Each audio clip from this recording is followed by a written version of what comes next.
Assalamu alaikum dear students, I am Naveed Ahmed. I am here to teach you biology for grade 12. We were discussing chapter number 19 and today's we are going to discuss about the exercise. तो चलते हैं screen की तरफ। जी students, we are going to discuss chapter number 19 exercise. Question number 1 है fill in the blanks. अब इसमें point 1 है the influence of notochordal cells on the ectodermal cells to become nervous system was called. यानी कि एक cell दूसरे sales पे जो इफ़ेक्ट डालता है इसको हम एम्ब्रियोनिक इंडक्शन के नाम से मेंशन करते हैं। तो is called embryonic induction. Point number 2 है dash is a condition in which individuals have small skull. यानी कि कौन सी ऐसी कंडीशन है जिसमें इंडिविजुअल्स के पास स्मॉल स्कल मौजूद होती है। तो इसका आंसर है माइक्रोसिफेली। माइक्रोसिफेली एक ऐसी कंडीशन है जिसमें इंडिविजुअल्स के पास स्कल जो होती है वो स्मॉल साइज की होती है।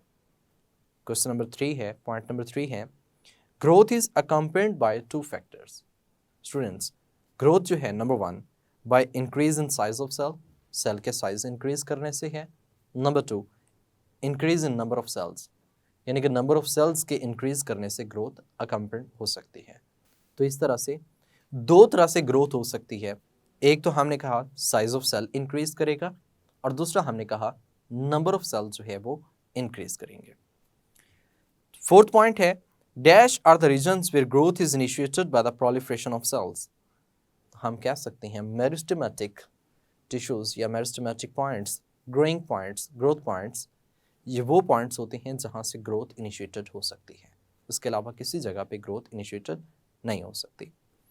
यहाँ पे क्वेश्चन नंबर 2 है write whether the statement is true और false and write the correct statement is false. यानी कि आपने स्टेटमेंट बतानी है कि ये ठीक है, ट्रू है या फॉल्स है। अगर तो फॉल्स है तो फिर उसकी ट्रू स्टेटमेंट क्या हो सकती है। पॉइंट नंबर 1 है इसमें primary growth leads to increase in length while secondary growth leads to increase the width of the plant. ये बात बिल्कुल ठीक है कि प्राइमरी ग्रोथ जो होती है वो एपिकल मेरिस्टेम्स की वजह से होती है, उसकी वजह से प्लांट की लेंथ जो है वो इंक्रीज कर रही होती है। जबकि अगर हम बात करें सेकेंडरी ग्रोथ की तो उसकी वजह से प्लांट स्टेम जो होता है that is going to be thicker and thicker, उसकी विड्थ जो होती है वो इंक्रीज करती जाती है। तो ये ट्रू स्टेटमेंट है। पॉइंट नंबर 2 है the plants in which flowering is not at all affected by the day length are called day neutral plants. ये बात भी बिल्कुल ठीक है कि ऐसे प्लांट्स जिसमें हम कहते हैं फ्लावरिंग बिल्कुल भी अफेक्टेड नहीं होती due to day length, that these are known as day neutral plants. तो ये बात बिल्कुल ठीक है। पॉइंट नंबर 3 है the somatic mesoderm soon split in the middle to form 2 layers। यानी कि जो सोमेटिक मेसोडर्म्स होती है ये स्प्लिट होकर 2 लेयर्स बनाती है। एक आउटर पेराइटल लेयर होती है और इनर जो है ये विसरल लेयर होती है। आउटर पेराइटल और इनर विसरल लेयर होती है। इसके दरमियान में जो कैविटी होगी उसको हम सिलोम के नाम से मेंशन करेंगे। तो इस तरह से ये हमारे पास आउटर और इनर लेयर जो बना रही हैं सोमेटिक मेसोडर्म। तो ये बात बिल्कुल ठीक है। पॉइंट नंबर 4 है in the clear cytoplasmic area cytoplasm contains information essential for development. ये बात बिल्कुल ठीक है कि क्लियर साइटोप्लाज्मिक एरिया जो है जिसको हम क्रिसेंट के नाम से भी मेंशन करते हैं, अब वो जो एरिया है उस एरिया में हमने कहा ग्रे क्रिसेंट का जिसको हम कहते हैं उसमें इंफॉर्मेशन होती है उसके डेवलपमेंट के लिए। ये स्टेटमेंट बिल्कुल ट्रू है। The phase of cell movement and rearrangement is called cleavage. तो ये बात बिल्कुल गलत है। यानी कि जिसमें सेल मूवमेंट और रीअरेंजमेंट होती है ये गैस्ट्रोलेशन कहलाती है, जिसमें 3 लेयर्स जो हैं वो बनती हैं एक्टोडर्म, मेसोडर्म और एंडोडर्म। जबकि यहाँ पे क्लीवेज को हम कटिंग ऑफ सेल्स या डिवीजन ऑफ सेल्स के नाम से मेंशन करते हैं। ये स्टेटमेंट फॉल्स है। क्वेश्चन नंबर 3 है each question has 4 option in circle the correct answer. यानी कि हर क्वेश्चन के 4 ऑप्शन दिए गए हैं, आपने उनमें से ठीक आंसर जो है उसे आपने एनसर्कल करना होता है। हमारे पास पॉइंट नंबर 1 है growth rate is influenced by. यानी कि ग्रोथ की रफ्तार जो होती है वो किस तरह से इन्फ्लुएंस्ड होती है। अल्फा ऑप्शन में है हार्मोन्स, बीटा में है वाटर्स, चार्ली में है वाइटामिन्स, जबकि डेल्टा में है all of the above. Then what will be the correct answer? Definitely it is all of the above. Delta correct option होगा। पॉइंट नंबर 2 है न्यूरोला is stage in which embryo has न्यूरोला कौन सी stage है जिसमें embryo मौजूद होता है? Option number 1 है alpha blastocoel, beta में है न्यूरल ट्यूब, चार्ली में है द जर्म लेयर और डेल्टा में है आर्किन्ट्रॉन्स। तो इसमें करेक्ट ऑप्शन क्या हो सकता है? That is neural tube. यानी कि जिस एम्ब्रियो में न्यूरल ट्यूब मौजूद होगी उसको हम किस नाम से मेंशन करेंगे? न्यूरोला के नाम से मेंशन करते हैं। पॉइंट नंबर 3 है the mesodermal cells do not invaginate but migrate medially and caudally from both sides, create a midline thickening called that is known as primitive streak. लेकिन ऑप्शंस में Hansen notes, epiblast, hypoblast और primitive streak है। Then what will be the correct option? Definitely it is primitive streak. Question number 5 है the negative physiological changes in our body are called. जो negative physiological change होते हैं हमारी body के अंदर उनको हम किस नाम से मेंशन करते हैं? These are known as aging. हम उनको एजिंग कहते हैं। स्टूडेंट्स क्वेश्चन नंबर 4 है दैट इज शॉर्ट क्वेश्चंस। ये शॉर्ट क्वेश्चंस हैं, इसमें 5 शॉर्ट क्वेश्चंस दिए गए हैं जिनको हम डिस्कस करने जा रहे हैं। पॉइंट नंबर 1 है what is organiser and inducer substances. Student आप ये बात जानते हैं कि जब एक जाइगोट होता है, जाइगोट से आगे क्लीवेज होती है, क्लीवेज से मैनी ब्लास्टोमर्स बन जाते हैं, अरेंजमेंट होती है, उस वक्त जो ऑर्गेनाइज कर रहा होता है पूरी डेवलपमेंट को वो क्या होगा? ऑर्गेनाइजर होगा। अब हम इसको ऐसे भी डिफाइन कर सकते हैं कि it is the tissue in embryo which is capable of inducing development in embryo, actually it is notochord dorsal lip of blastomere, that is known as organizer. इनको हम ऑर्गेनाइजर कहते हैं। और इंड्यूसर सब्सटेंसेस वो सब्सटेंसेस होते हैं जो development को स्टार्ट करते हैं, these are known as initiate करते हैं, these are known as inducer substances. तो उसमें हमारे पास chemical substances which induce development of embryo, जो एम्ब्रियो की डेवलपमेंट को इंड्यूस करवाते हैं।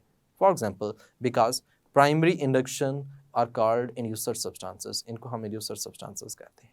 ये बात बिल्कुल ठीक है, हम इसकी मदद से ऐसे कर सकते हैं। नेक्स्ट पॉइंट है what is differentiation. Students differentiation आप जानते हैं क्या होता है? Differentiation is the formation of specialized tissues during this growth phase of the walls of cells becomes thicker, the walls of many kinds of cells and tissues become pitted, thickening appears on the walls of xylem vessels, cells of various tissues differ in special dimensions and many new structural features develop. In short आप ऐसे कह सकते हैं कि हमारे पास जो एक cell है उससे नेक्स्ट टाइप ऑफ सेल्स का बनना ये क्या कहलाएगा? डिफरेंशिएशन कहलाएगा। आप इसको ऐसे भी कह सकते हैं the formation of specialised cell from unspecialised cells is known as differentiation. यानी कि जो अनस्पेशलाइज्ड सेल्स हैं इनसे क्या बनना? स्पेशलाइज्ड सेल्स की फॉर्मेशन होना, ये डिफरेंशिएशन कहलाता है। आप ऐसा भी कह सकते हैं कि जो स्टेम सेल्स होते हैं इनसे आगे फिर नॉर्मलाइज यानी कि नॉर्मल जो भी बॉडी के सेल्स होते हैं उनकी फॉर्मेशन, जो स्पेशल सेल्स होते हैं उनकी बॉडी सेल्स की फॉर्मेशन को हम डिफरेंशिएशन के नाम से मेंशन कर सकते हैं। अनडिफरेंशिएटेड सेल से डिफरेंशिएटेड सेल्स का बनना ये भी डिफरेंशिएशन कहलाता है। तो यहाँ पे हमारे पास मल्टीपल एग्जांपल्स हमने देखी हैं कि मैनी काइंड्स के सेल्स और टिश्यूज़ का पिटेड बन जाना, प्लांट्स के अंदर जाइलम सेल्स होते हैं उनका आगे डेवलप कर जाना, इस तरह से बहुत से और भी एग्जांपल्स हमारी मौजूद होती हैं प्लांट्स में भी और एनिमल्स में भी। क्वेश्चन नंबर 3 है what is embryonic induction. Define embryonic induction. Student we know that development of embryo induced and organized by notochord is called primary or embryonic induction. इसको आप एक और अंदाज में भी डिफाइन कर सकते हैं the effect of the influence of one cells upon the other cells to induce the development that is known as primary induction या फिर सिंपल से embryonic induction के नाम से मेंशन कर सकते हैं।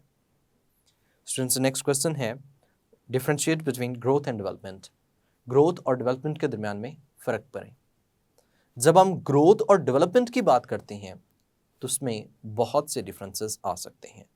यहाँ पे हम ग्रोथ के मुतालिक बताएं तो it is the permanent and irreversible increase, यानी कि मुस्तकिल होता है और वापस रिवर्स नहीं होता। इसमें होता क्या है बेसिकली, ग्रोथ में increase in size occur an organism mature. जैसे ही ऑर्गेनिज्म मेच्योर होता है तो सेल्स के साइज जो होते हैं वो इंक्रीज करते हैं और अपनी फाइनल स्टेज पे पहुंच जाते हैं, इसको हम ग्रोथ कहते हैं। Only the size of already formed organs increase, यानी कि ऑर्गन्स पहले से बन चुके हैं, सिर्फ उनका साइज इंक्रीज करना ग्रोथ कहलाएगा।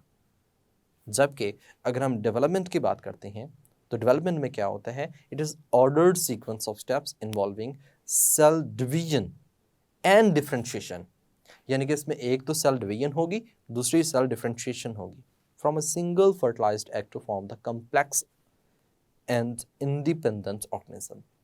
एक कम्प्लेक्स और इंडिपेंडेंट ऑर्गेनिजम्स की जो फॉर्मेशन है, यानी कि नए ऑर्गन्स एंड ऑर्गन सिस्टम्स की फॉर्मेशंस हैं, डेवलपमेंट में आती है।